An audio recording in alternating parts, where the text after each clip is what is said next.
स्वागत है आप सभी का। आज हम आप लोगों के लिए रस्किन बॉन्ड की एक प्रसिद्ध कहानी लेकर आए हैं जिसका शीर्षक है 40 भाइयों की पहाड़ी। तो इस कहानी को अंत तक जरूर सुनें और पढ़ें। धन्यवाद। चलिए कहानी शुरू करते हैं। कई साल पहले कश्मीर की ऊंची पहाड़ियों में एक धनी किसान रहता था जिसका नाम द्रूस था। हालांकि उसके पास बहुत सारी भेड़ें और मवेशी थे, लेकिन वह और उसकी पत्नी दोनों दुखी थे क्योंकि उनके विवाह के बाद से बच्चे नहीं हुए थे। उनकी प्रार्थनाएं, संतों, पीरों और साधुओं की प्रार्थनाएं भी बेकार चली गई थीं। उनका कोई परिणाम नहीं निकला था। एक दिन सफ़र से थका हुआ एक पीर गांव में से होकर गुजरा। वह श्रीनगर में बागों और मेवों के उद्यानों के बीच आराम करने के रास्ते में था। जब वह द्रूस के टेंट के पास से गुजर रहा था, पीर ने आवाज़ लगाई, अल्लाह के नाम पर अपनी खैरत मुझे दे दो। मेरे पास ना तो गोश्त है और ना ही रोटी का टुकड़ा है। लेकिन द्रूस ने जवाब दिया, मैं अपनी ज़िंदगी के हर दिन दयालु रहा हूँ, लेकिन अभी तक मुझे एक बेटे का वरदान नहीं मिला है, इसलिए मैं तुम्हें कुछ भी नहीं दूंगा।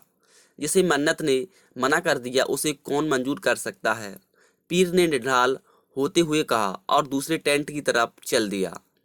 लेकिन पीर का युवा शिष्य जो पीछे आ रहा था ने आश्वस्त होकर अनुभव किया कि उसके पास दुखी दंपति को संतुष्ट करने की शक्ति थी। उसने 40 कंकर इकट्ठे करके बिना बच्चे वाली स्त्री की गोद में रख दिए और उसे आशीर्वाद दिया। निर्धारित समय पर उस स्त्री ने पूरे 40 बेटों को जन्म दिया। सबको एक ही समय में।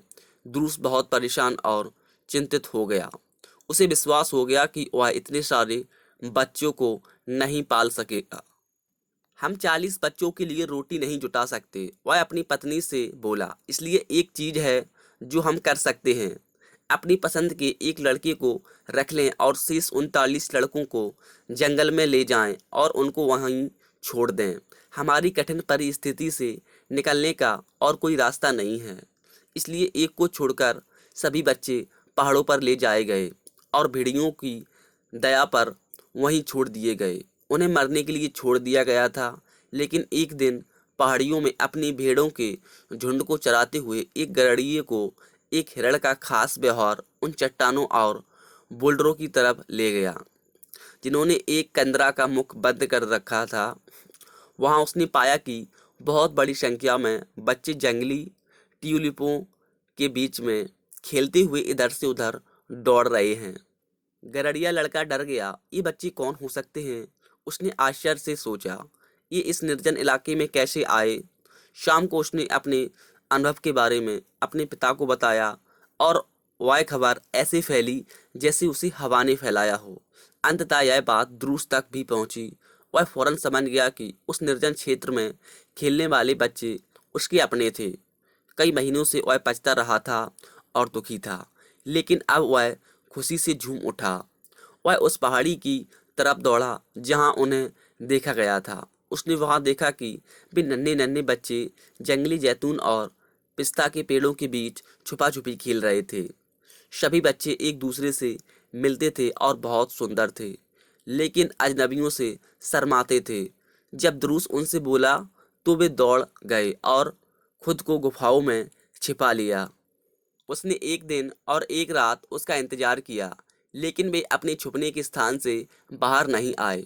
वह भारी मन से अपने घर लौट आया।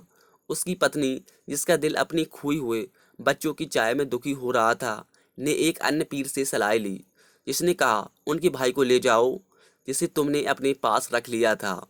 उसे लेकर उस पहाड़ी पर जाओ जहाँ वे खेलते हैं। जब वहाँ पहुँचो तो उसे नीचे उतार देना और खुद छुप जाना।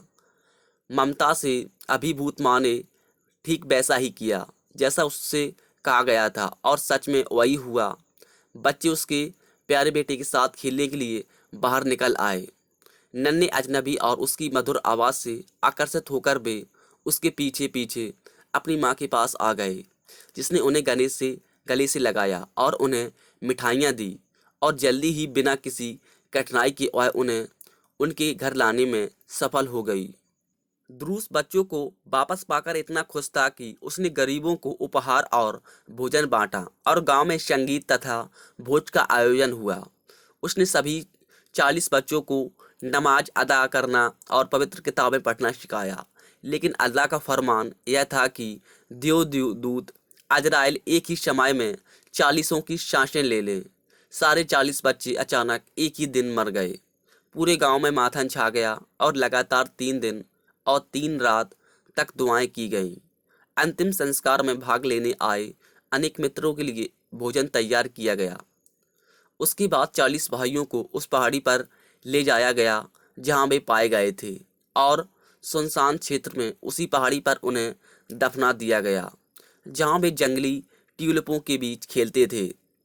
और आज के दिन तक बच्चे अभी भी रहस्यमय पर्वत पर घूमते हैं, जिसे कुछ चेहल तान 40 भाइयों की पहाड़ी के नाम से जाना जाता है।